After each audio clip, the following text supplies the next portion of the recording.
sebelum kita mulai materi, kita berdoa terlebih dahulu untuk kelancaran dan kemudahan menerima materi pada kali ini. Berdoa, silakan. Bismillahirrahmanirrahim. Raditu billahi rabban wa bil islami dinan wa bi Muhammadin nabiyyan wa rasulan. Rabbi zidni ilma warzuqni fahma waj'alni min ibadikas sholihin. Oke, baik teman-teman, Budian absen terlebih dahulu ya.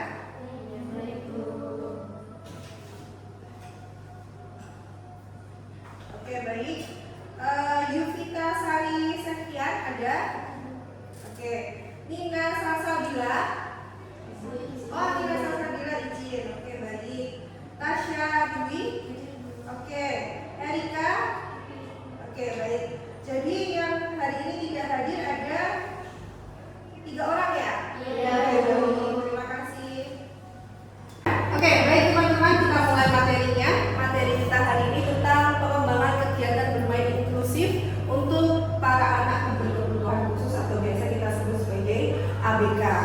Nah, kalau sebelum ke materi hari ini, teman-teman masih ingat minggu kemarin kita mempelajari apa? Masih Bu, yaitu jenis permainan tradisional dan jenis permainan modern. Oke. Ini ada 3 ranah modifikasi bermain inklusif.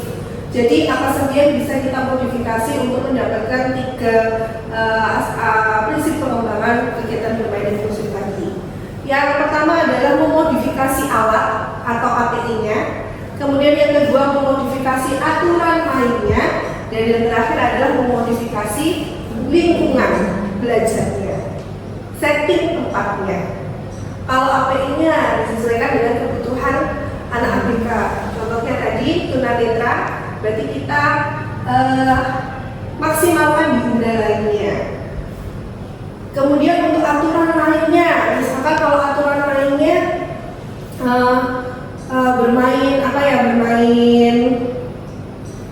bermain boga sodor, misalkan untuk anak-anak yang tunagrahita ya, yang memiliki keterbatasan fisik, itu bisa disesuaikan. Kalau boga sodor yang asli itu anak normal kan anak berdiri, nah mungkin itu bisa disesuaikan. Kemudian untuk modifikasi lingkungannya, kalau tadi bermain bola sodor karena anak-anak memakai kursi roda misalkan, atau memakai apa ya ini namanya tongkat, itu juga bisa disesuaikan. Berarti tidak ada halangannya yang bikin anak nanti kesandung terus jatuh seperti itu. Jadi yang dimodifikasi adalah API-nya atau alat bermainnya, kemudian aturan mainnya sama lingkungannya. Sekian materi dari Budian. Mungkin dari penjelasan materi hari ini ada yang mau ditanyakan oleh teman-teman, silahkan. Saya izin bertanya, kenapa kita perlu mengembangkan kegiatan bermain inklusif bagi anak ABK? Oke, baik, terima kasih pertanyaan Mbak Tutut. Oke, baik, mungkin dari sebelum Budian yang jawab ya, mungkin dari teman-teman ada yang mau menjawab terlebih dahulu, silahkan. Saya izin menjawab Bu. Mungkin program tersebut penting dilakukan untuk memberikan stimulasi yang tepat terhadap area perkembangan mereka yang mengalami keterbatasan. Dengan intervensi yang terarah, hambatan tersebut dapat dimaksimalkan sehingga fokus dapat dialihkan untuk menggali dan mengoptimalkan potensi serta kelebihan yang mereka miliki secara maksimal. Oke, baik, terima kasih pernyataannya Mbak Eva. Ini sedikit Budian mau menambahkan ya. Selain apa yang sudah dijawab Mbak Eva tadi, ini kita kaitannya dengan ini. Bentar, kemudian. Nah, pertanyaan adalah mengapa perlu mengembangkan permainan inklusi bagi anak ABK? Ini Budian ambilkan dari perspektif sains Islami dari Quran Surat Abasa ayat 1 sampai 2, di mana artiannya adalah merupakan teguran teologi sains bahwa setiap manusia itu termasuk yang memiliki hambatan. Jadi meskipun manusia normal pun tapi hambatannya yang berbeda-beda. Contohnya kalau manusia normal memiliki hambatan, misal hari ini Budian pilek, suaranya serak ataupun bindeng. Nah, ini merupakan suatu hambatan bagi Budian untuk mengajar karena suaranya tidak jelas. Jadi apakah Budian termasuk inklusi? Iya, teman-teman. Jadi artian inklusi sendiri itu adalah orang-orang yang memiliki hambatan. Tapi bedanya dengan ABK, hambatan ini melekat pada dirinya. Kalau Budian tadi hambatannya pilek, suaranya serak, setelah sembuh kan nantinya hilang. Nah, seperti itu. Nah, mengacu pada Quran surat Abasa bahwa setiap manusia ini memiliki hambatan. Hambatannya baik berupa fisik atau sensorik ataupun hambatan yang lainnya. Di mana setiap manusia ini meskipun memiliki hambatan, kita tetap memiliki hak yang sama. Manusia itu sama kan? Tidak ada yang lebih tinggi kedudukannya atau lebih rendah kedudukannya. Kita itu setara di mata Allah. Gitu. Nah, sehingga ada dua konsep. Yang pertama tasawuf, di mana kegiatan bermain ini menjadikan sebuah kegiatan toleransi untuk melatih anak yang tipikal atau ABK dengan tipikal tertentu atau berkebutuhan khusus yang tertentu dan menghargai perbedaan itu. Kemudian yang kedua, al-azah, di mana artinya tentang kemanusiaan. Selain toleransi, kita juga istilahnya kayak mengambil poin tentang kemanusiaan. Baik teman-teman, ada yang mau ditanyakan lagi? Sudah cukup? Oke, baik. Kalau sudah cukup, setelah ini kita mengerjakan tugas, di mana tugasnya teman-teman nanti silahkan membagi diri menjadi 2 kelompok. Kalau di sini Budian memberikan 3 atau 3 kelompok ya, nanti silahkan masing-masing kelompok membuat perencanaan. Kalau tadi ada yang sudah Budian contohkan tentang permainan modern, jadi yang dibuat tugas adalah silakan merencanakan satu saja modifikasi permainan tradisional untuk anak berkebutuhan khusus. Berkebutuhan khususnya silakan boleh memilih yang tunanetra, tunarungu, yang autis juga boleh dan sebagainya. Bisa dipahami untuk tugasnya? Oke, baik. Silakan teman-teman untuk membagi diri menjadi kelompok. Oke, baik. Ini kelompok 1 ya. Kelompok 1 sudah merencanakan memodifikasi permainan tradisional apa? Gobak sodor. Oh, gobak sodor. Kenapa kok memilih gobak sodor? Karena untuk melatih konsentrasi anak kecil. Oh, melatih konsentrasi. Ini anak ABK-nya yang diambil adalah anak yang adik. Oke, baik. Tapi nanti dimodifikasi gobak sodornya menyesuaikan dengan karakteristik dan kemampuan anak-anak adik-adik. Gitu ya. Oke, baik. Silakan dilanjutkan diskusinya. Oke, baik. Kalau yang dari kelompok 2 ini memodifikasi permainan tradisional apa ya? Sebenarnya juga ini fokus pada anak yang hambatan penglihatan dan autisme. Oke, untuk hambatan penglihatan dan autisme, jumlah suung ya. Jadi konsepnya memang jumlah suung kan memang duduknya gini, dia ini ya. Berarti ini kalau untuk anak memiliki ABK penglihatan, hambatan penglihatan ini kira-kira memaksimalkan indera apanya? Kemungkinan itu indera yang kan itu kan juga ada yang melakukan dulu, dia kan bisa mendengarkan dari Indera pendengarannya. Oke, baik. Untuk yang autisme itu seperti stimulasi sensorinya membutuhkan stimulasi sensorinya. Oh ya, kan tubuhnya ya, ini kan tangannya gerak-gerak jadi sensor geraknya itu ya. Oke, baik. Jadi nanti silahkan dilanjutkan, kemudian dimodifikasi disesuaikan dengan hambatan pada anak ABK-nya apa, dan juga nanti silahkan untuk alat dan bahan mungkin yang dipakai dan aturannya bagaimana, gitu ya. Oke, baik, silahkan dilanjutkan.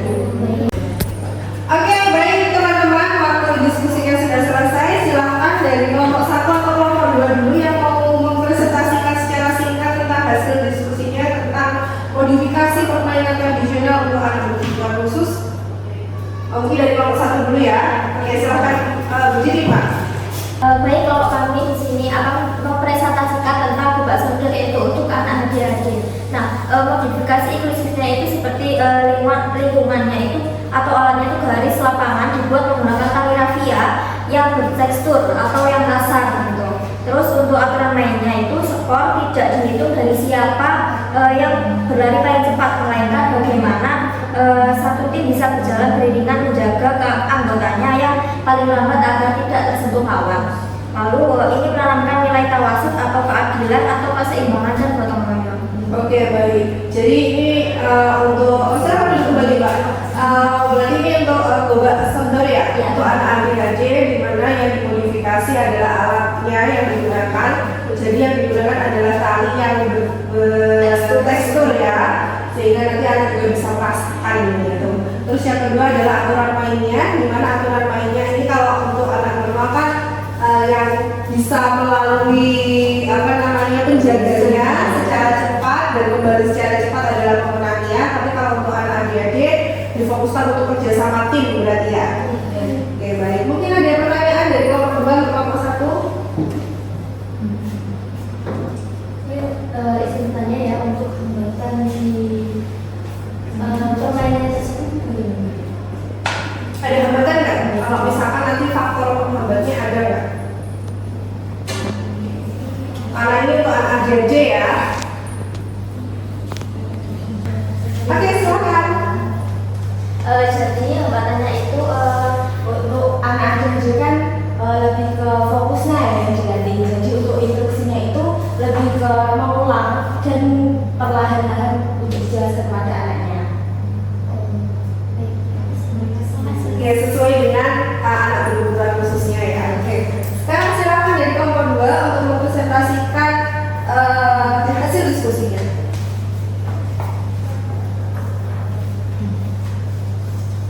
Izin, kita akan mempresentasikan. Kami akan mempresentasikan bagian yang dari juga permainan dan juga semuanya yang hambatannya untuk anak penglihatan dan autisme. Dan untuk yang autisme itu biasanya itu guru harus menjelaskan aturan yang permainan dengan kalimat yang jelas dan gimana ya, cuma intinya kayak ayo kita duduk ya, ayo kita cuma sedikit saja. Kalau kita kata panjang itu anak kan bingung ya kan. Terus yang kedua memberikan contoh, kita menjadikan kita bilang terus kalian memberikan contoh bagaimana. Terus untuk selanjutnya anak berkenan mengamati permainan tersebut. Terus yang terakhir adalah menyepakati aturan mainnya bagaimana. Dan itu selanjutnya dilanjutkan teman saya. Untuk anak dengan hambatan penglihatan dengan menggunakan benda yang menghasilkan suara seperti batu kerikil. Melalui permainan ini anak dapat melatih kemampuan pendengaran, konsentrasi, orientasi suara serta keterampilan sosial melalui interaksi dengan teman-temannya. Sekian. Oke, baik, terima kasih. Terima kasih untuk kelompok 2 dan kelompok 1 sudah mempresentasikan hasil diskusinya tentang modifikasi permainan tradisional untuk anak ABK. Kalau yang kelompok 1 tadi untuk anak autisme, kelompok 2 untuk permainan coklat untuk anak tunanetra dan autisme. Oh, di sini ada tadi juga sudah dijelaskan apa saja yang dimodifikasi. Yang pertama adalah alat permainannya sama ya, dan yang kedua adalah aturan mainnya. Oke, baik. Sehingga nantinya harapannya ketika kita melaksanakan atau merencanakan kegiatan bermain baik modern maupun tradisional, yang hari ini kita pelajari adalah permainan tradisional ya.